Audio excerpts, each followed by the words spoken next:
This week, we're talking about the GoPro 11 Mini.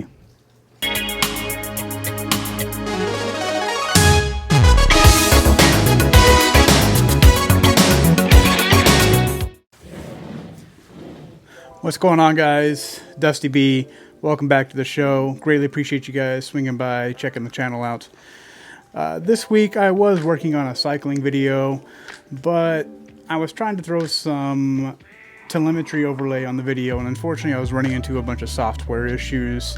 I tried 3 different programs and nothing was working out, and unfortunately I'm going to have to just spend a little bit more time with it to see how I can work all the bugs out and get it right the first time. So this week I am going to be reviewing the GoPro 11 Black Mini. Overall, I have to say I'm satisfied and happy. I've had this camera for about a month now, and it just works. It's a great point shoot kind of camera. You go through, you set all the settings that you want for your video, 4K, 60 frames, hyperview, and then all you do is hold the button for a little over a second and let it go. And unfortunately, I don't have an SD card in there right now, so yeah, it won't record anything, but it just goes. And this last week, I took it out on the Moose Loop. Overall, the trip was about 2 hours, 45 minutes or so. It wasn't until the very, very end when I finally ran out of battery. And even then, I was still able to turn the camera on, and we would record for about 15 to 20 seconds and then turn itself off. So I have to give it props for the size and battery amperage, amp hours that it has, milliamp hours that it has. It did great. And, I just pushed the button and it recorded. No problems whatsoever. I have to say, after reviewing some footage, not only from the cycling trip, but also I was using this in Seward a couple weeks ago, I have to say that overall it has great video and low light quality. I absolutely love the color on it. And another thing is that it has 10-bit color, but I haven't tried it out yet. I unfortunately need to work on some of my color grading first before I dabble into that. So I'm not quite there yet, but eventually I will get there. One of the biggest complaints that I saw when I was looking at other reviewers about it was that it has no screens on it, except for the one here at the very top. And a lot of people were complaining about it, but for me, that's a plus. Once you figure out how to navigate the screens and whatnot, oh, sorry, I pushed the top button first. Once you learn how to navigate through the menus using these 2 buttons, I can change my settings way faster than I ever could have on my GoPro 5 Black. For me, the touch screens on GoPros have always been really finicky and touchy. And the one thing I like about it is it has the buttons. I'm old school, I'm an early 90s kid. I like the actual buttons on it to get through the settings. And once you figure out how to do it, yeah, you can get it done pretty quickly. So it's actually a plus for me. Another feature I absolutely love about this camera is that it doesn't only have this foldable fingers here on the bottom, but it now has multiple mounting points on it. So you can mount it on the bottom and you can mount it on the back now. So yeah, I've actually used the back a couple times already, and yeah, it works out great. I feel like sometimes there is a slight alignment issue where you have to mess with the fingers a little bit. Sorry, my dog over here is getting a little whiny. Where you have to mess with the fingers just a little bit to line up so you can get the screw through. But yeah, overall it works great. Another great feature, especially about the back fingers, is that this winter. Well, let me pull up my mount. Let me show you.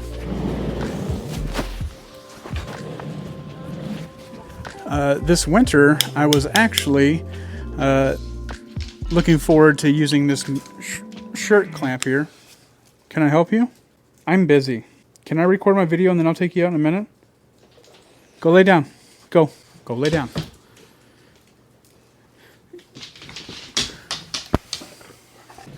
Sorry, my dog is getting a little whiny there. He wants to go for a little walk, and yeah, we're not doing that quite yet. We'll do that here later on. But anyways, back to what I was saying.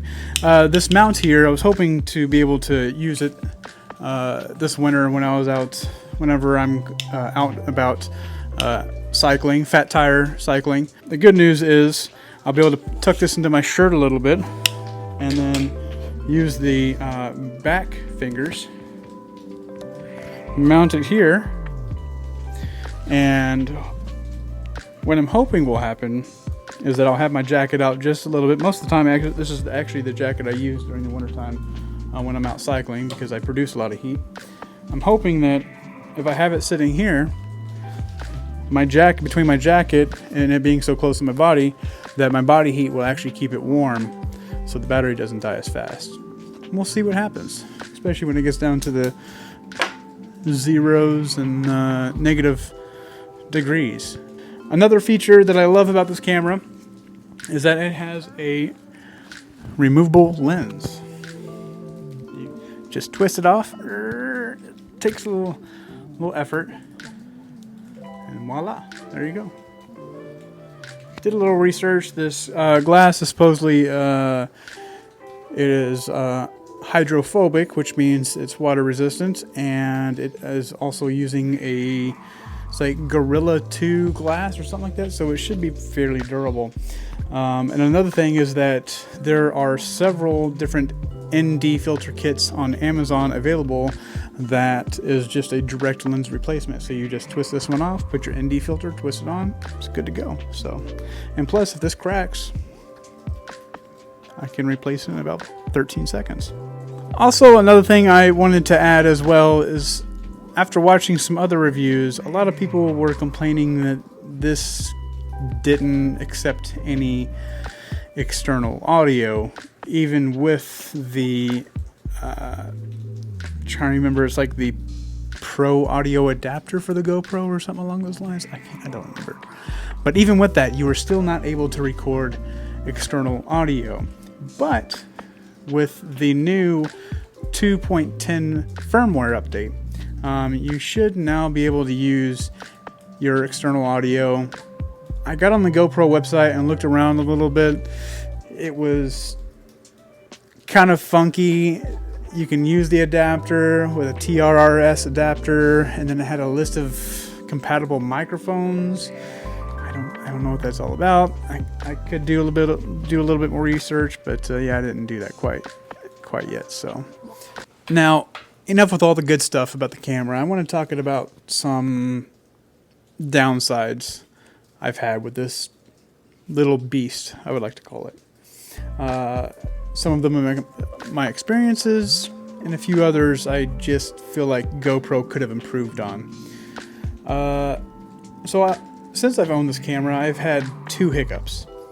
One of them was fairly minor. I put a SD card in it that should have worked. Looking at GoPro's website, I don't see why it didn't, but whenever I put the SD card in, it just kept coming up with an error message saying the SD card was possibly not fast enough. But after accepting the error message a few times, it went away, and I haven't had it pop up since. So, and then my second hiccup I've had with it was kind of major. It actually happened right after I purchased this thing. So if you don't know, I actually bought this thing secondhand for a little over $200 off somebody off of Facebook Marketplace. and I went and picked it up in Seward. They were actually in Seward that weekend. I went by, I picked it up from them, and then we were heading out to Canes Head for a hiking trip. And on the way out, I was trying to get shots of a sea otter that we had came up on. We were on a boat on the way out to Canes Head, and the captain saw a sea otter, and he decided to slow the boat down, and I pulled my camera out, I turned it on, I hit the record button, and I thought everything was hunky-dory. So it wasn't until we got to the beachhead that I realized that the camera was actually completely bricked up. Now I will say I was trying to set it up. I had just purchased this thing and I was trying to set it all up on my phone and whatnot on the cellular service while we were leaving the bay. Maybe that had something to do with it. But whenever I got to the beach, I realized that the screen was on, wasn't moving at all, and I was pushing the buttons and nothing at all. So I decided to pull I guess you can call a 90s kids move, and I just held down the buttons for probably like 30 seconds or longer, I don't know. And next thing you know, the screen turned off. And then I turned it back on, and I haven't had a problem since. Don't know what that was about. Maybe it was maybe it was an older firmware problem. I don't know. But I have to say, since then, not a single hiccup.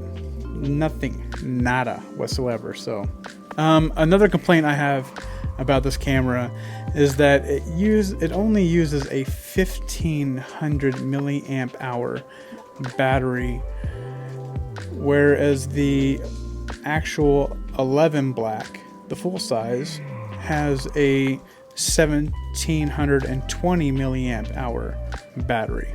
Also, this one kind of got me a little bit, because you have to read the fine print. I'm figuring this out slowly but surely. I'm figuring this out. The GoPro 11 Black full size 1720 milliamp hour enduro battery, which is supposed to be 30% longer and is better in cold weather temperatures. And then I thought that they just took that battery and just threw it in here, which is not the case. This camera has only a 1500 milliamp hour battery, and here's the fine print where you have to read: with enduro technology. So I'm not 100% sure what that means. I assume that it's going to be a little bit better in cold weather temperatures, which I kind of hope it does, because that was one of the reasons why I bought this camera, was because of the enduro battery that was supposed to be better in cold weather. We'll see what happens. Stay tuned and we'll find out together, guys. Another complaint that I have with this is that you can't shoot any pictures with this, but you can take stills out of your video. But there's a caveat with that. See, GoPro claims that you can take a 25 megapixel photo from your stills, but that's only if you're in an 8:7 aspect ratio. The 8.7 aspect ratio, you're able to pull a 24.69 megapixel out of your video, but excuse him. But if you do a 16.9 aspect ratio, like 90% of your people do, you're only getting a 15.87 megapixel still out of it.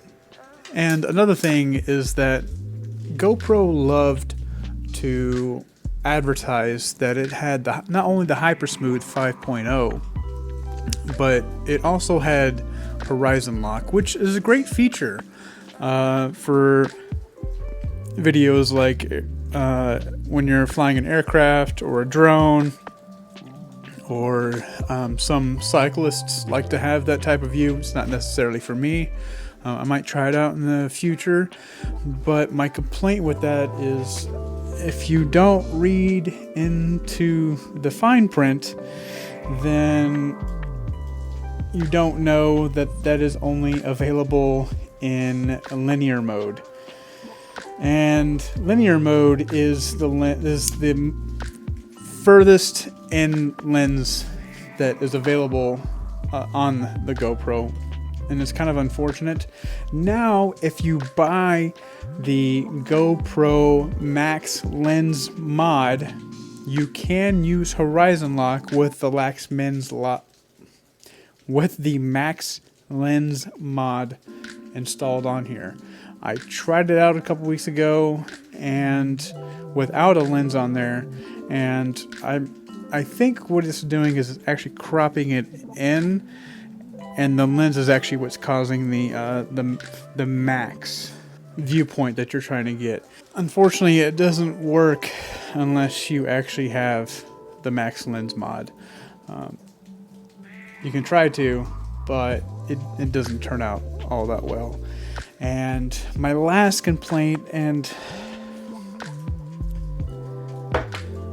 unfortunately, is probably one of my biggest complaints, simply because of what I know this camera is capable of. And that is, this only does 720 live stream and no webcam, which sucks because I feel like this is like the perfect size for a webcam. And on top of it, you're only giving me 720 when I'm live streaming.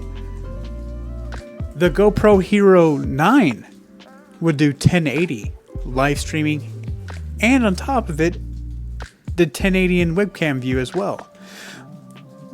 And it doesn't make a whole lot of sense to me because the new 11 Black does 1080 with Hypersmooth 5. While it's live streaming, it does 1080 with Hypersmooth plus Horizon. I think plus Horizon Lock live streaming,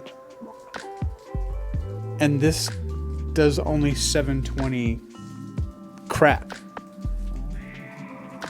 But at the same time, both the 11 Mini and the regular size 11 Black both use the GP2 processor.